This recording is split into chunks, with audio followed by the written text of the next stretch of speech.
नमस्कार दोस्तों। अगर आप उत्तर प्रदेश पुलिस में कांस्टेबल, हेड कांस्टेबल या सब इंस्पेक्टर के पद पर तैनात हैं और आपका किसी बीमारी में कोई खर्चा हुआ है तो ये वीडियो आपके लिए काम कर सकता है। उस खर्चे को कैसे क्लेम करें, ये वीडियो उस बारे में है। और दूसरा, मैं एक जो भी मेडिकल रिइंबर्समेंट का फॉर्म है वो दिखाऊंगा, वो आपको अपने एसपी सर ऑफिस के यहाँ पे मिल जाएगी, आपके बाबूजी दे देंगे। एक बार उनसे भी पूछ लेना कि इस फॉर्म को कैसे भरा जाता है, तो मोटा मोटा वो बता देंगे। तो जो फॉर्म है पहले मैं उसके बारे में बता दूँ। तो ये है आपका फॉर्म स्तंभ 2 एतद द्वारा परिशिष्ट गए भाग 5 नियम 16 तथा 18 देखें। ये आपका फॉर्म रहेगा। इसमें 6 पेज होते हैं, 1 2 3 4 5 6 पेज का ये फॉर्म रहेगा, जिसमें से आपको 5 पेज भरने हैं। एक पेज नहीं भरना है। वो क्यों नहीं भरना है और क्यों भरना है वो मैं बता दूंगा। सेवा में कार्यालयाध्यक्ष का नाम ये आपको नहीं भरना है। इसमें सब्जेक्ट है चिकित्सा उपचार पर किए गए व्यय की प्रतिपूर्ति, जो आपका मेडिकल पे खर्चा हुआ है इलाज में, उसकी प्रतिपूर्ति मतलब रीइंबर्समेंट। महोदय, मैं अपना नाम, मेरे परिवार सदस्य नाम श्री। अब जिसका इलाज हुआ वो यहाँ आएगा, चाहे वो खुद हैं आप तो खुद का नाम डालिए, वरना पारिवारिक सदस्य का नाम डालिए। यहाँ पर बीमारी का नाम डालिए, डेट, यहाँ इतने से इतने तक इलाज चला।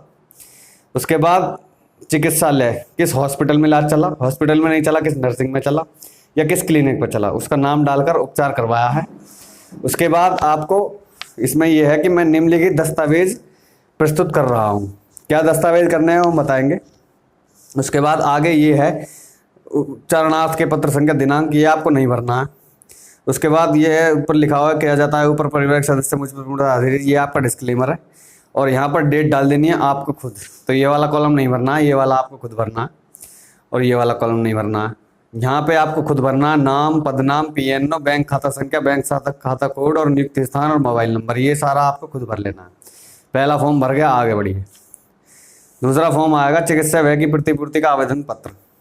इसमें नाम व पदनाम पहली लाइन में, उसके बाद पिता पति का नाम दूसरी लाइन में, विभाग का नाम तीसरी लाइन में, मूल वेतन वेतनमान चौथी लाइन में, ड्यूटी करने का वास्तविक स्थान क्या है, कहाँ पे आपकी तैनाती है, आपका आवास या पता क्या है, पेशेंट का नाम क्या है, उम्र क्या है, लिंग क्या है और कर्मचारी से उस पेशेंट का संबंध क्या है। अगर आप खुद हैं तो खुद लिख दीजिए यहाँ पे। बीमारी का नाम क्या है और दिनांक कब से कब तक इलाज चला, पहले फॉर्म की तरह। और वो स्थान जहाँ पर वो बीमारी लगी, जैसे मेरे को अगर बरेली में बीमारी लगी तो बरेली, सहारनपुर में लगी है सहारनपुर। फिर उसके बाद हॉस्पिटल का नाम, चिकित्सालय का नाम और डॉक्टर का नाम यहाँ पे आ जाएगा। और कुल धनराशि बाद में कैलकुलेट होती है, तो टोटल जो होगी वो यहाँ पे आपको लिख देनी है। उसके बाद आ जाएगा घोषणा पत्र, मैं प्रमाणित करता हूँ फला फला फला, ये सब मेरा है, इसमें कोई फ्रॉड नहीं है। और आपको अपने हस्ताक्षर पद के नाम में पदनाम के साथ डाल देने हैं। फिर उसके बाद आ जाएगा थर्ड फॉर्म। ये अनिवार्य प्रमाण पत्र भरना आपको है, लेकिन इसको प्रमाणित डॉक्टर करते हैं। तो क्या करते हैं डॉक्टर, प्रमाणित किया जाता है कि रोगी श्री, पेशेंट का नाम यहाँ, पुत्र पत्नी श्री, पापा का या हस्बैंड का नाम यहाँ पे। उसके बाद निवासी एड्रेस यहाँ पे आ जाएगा। उसके बाद को बीमारी, किस बीमारी के संबंध में चिकित्सालय हॉस्पिटल का नाम यहाँ पे आ जाएगा। इमरजेंसी उपचार प्रदान किया गया और इन्हें प्रदान की गई केयर आदि की सुविधा इनकी इमरजेंसी कंडीशन को रखते हुए आवश्यक थी, जिसके लिए इसने चिकित्सालय फीस के रुपए में, तो चिकित्सालय में हॉस्पिटल में आपने फीस कितनी दी थी वो यहाँ आएगी। और उपचार हेतु तो बाजार से दवाई, इतने रुपए की दवाई आई थी, तो दवाई जो रहेगी वो यहाँ पे आएगी। और फीस और दवाई टोटल जुड़ के हुए इस प्रकार इनके उपचार पर कुल रुपए, इतने रुपए टोटल खर्चा आया। उस रुपए को शब्दों में आप डाल दीजिए। टोटल कितना आया वो बाद में पता लगेगा। तो वो टोटल फीस, टोटल दवाई, उन दोनों को जोड़ के टोटल जो खर्चा है वो शब्दों में लिख के और अधिकारी प्रमाणित करेंगे, मतलब जिस डॉक्टर ने आपका इलाज किया है। अब सर्टिफिकेट ए, तो ये सर्टिफिकेट ए है, इसके पीछे ही सर्टिफिकेट बी है। सर्टिफिकेट ए भरा जाता है अगर आप हॉस्पिटल में एडमिट नहीं हुए हैं, क्लिनिक से ऐसे ही आपका इलाज चला है।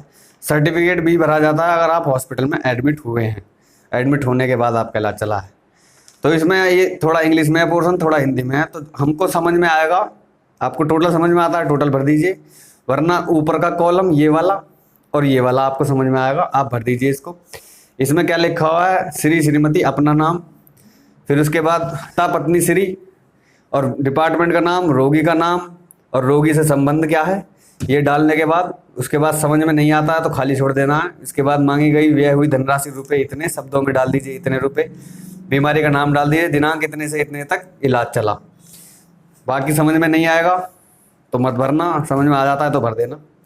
उसके बाद यहाँ पर और यहाँ पर जिस डॉक्टर ने आपका इलाज कराया उनका साइन और विद स्टाम्प जरूरी है, ये याद रखना। वैसे ही सर्टिफिकेट बी पे ये समझ में आएगा आपको पोर्शन, ये आपको समझ में आएगा।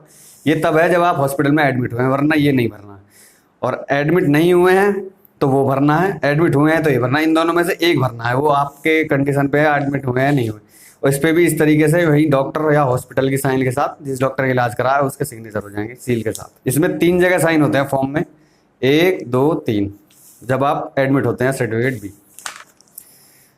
फिर ये है आपका टोटल व्यय का। तो सबसे पहले यहाँ पे आप अपने कैलकुलेट कर लेना, उसके बाद पहले फॉर्म में खाली जगह जहाँ छोड़ी आपने खर्चों की, वहाँ जाके उन्हें भरना है। तो यहाँ पे ये है अपना नाम, फिर उसके बाद पेशेंट का नाम, अगर आप खुद हैं तो खुद डालना है। उसके बाद उसका सेक्स जेंडर क्या है, रिलेशन उससे क्या है, फ्रॉम कब से और टू कब तक इलाज चला, और डॉक्टर और हॉस्पिटल का नाम यहाँ पे आएगा। उसके बाद पर्टिकुलर्स है कि टाइप्स ऑफ चार्जेस, जैसे कि MRI कराई, ECG कराई, एक्सरे कराया, वो यहाँ पे लिखना है। फिर उसके बाद ये पर्टिकुलर्स हैं, इसमें क्या आएगा, name of doctor, memo, cash memo, voucher, hospital, lab, firm, medical store, name of doctor. तो जैसे मैंने अम्बा मेडिकल स्टोर से लिया तो यहाँ पे अम्बा मेडिकल स्टोर डाला, उसका वाउचर नंबर डाला, क्या है यहाँ पर लिख दिया, मेडिसिन का खर्चा है ये, किस डेट को हुआ और कितने रुपए की आई। फिर डॉक्टर साहब से जैसे मैंने कंसल्टेंसी तो कंसल्टेंट यहाँ पे लिखना है, डॉक्टर साहब का नाम यहाँ पे लिखना है, उनकी जो फीस है उसकी जो स्लिप है उसका वाउचर नंबर यहाँ डालेगा, किस डेट को कंसल्ट किया, कितने अमाउंट का कंसल्ट किया। इस तरीके से जैसे आपका माना 4 महीने इलाज चला तो 4 महीने का पूरा बायोडाटा आपको यहाँ पे डाल देना है। बायोडाटा डालने के बाद फिर यहाँ पर आ जाएगा ग्रांड टोटल, कितना आपका खर्च हुआ उसको टोटल कर लेना है यहाँ पे।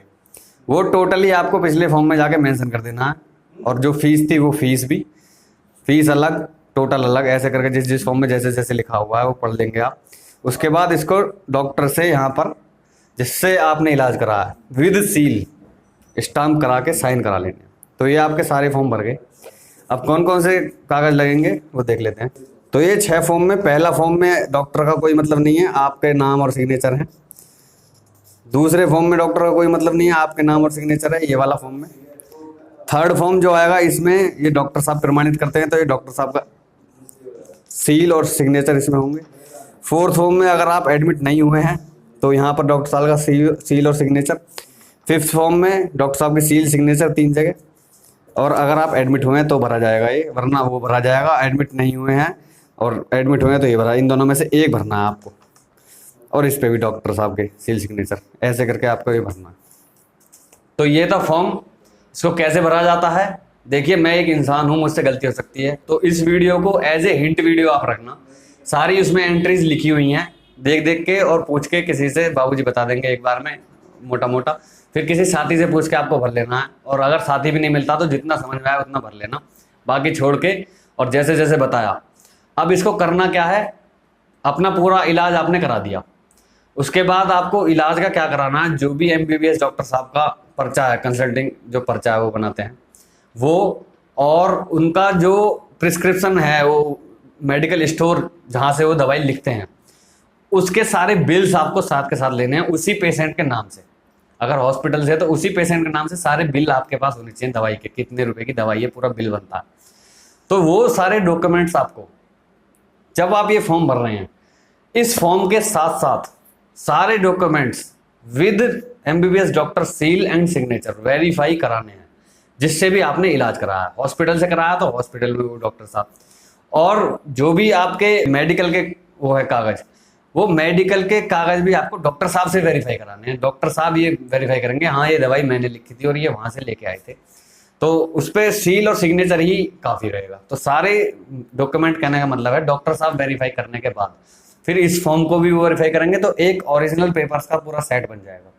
ये पूरा सेट बना के आपको इसकी एक मतलब 2 कॉपी करा लेना है। एक ओरिजिनल हो गई, सारे अपने मेडिकल डॉक्यूमेंट प्लस ये फॉर्म, ये ओरिजिनल कॉपी हो गई। एक आपकी हो गई इसकी कॉपी, तो ये 2 सेट चले जाएंगे, ओरिजिनल प्लस कॉपी ऑफिस में।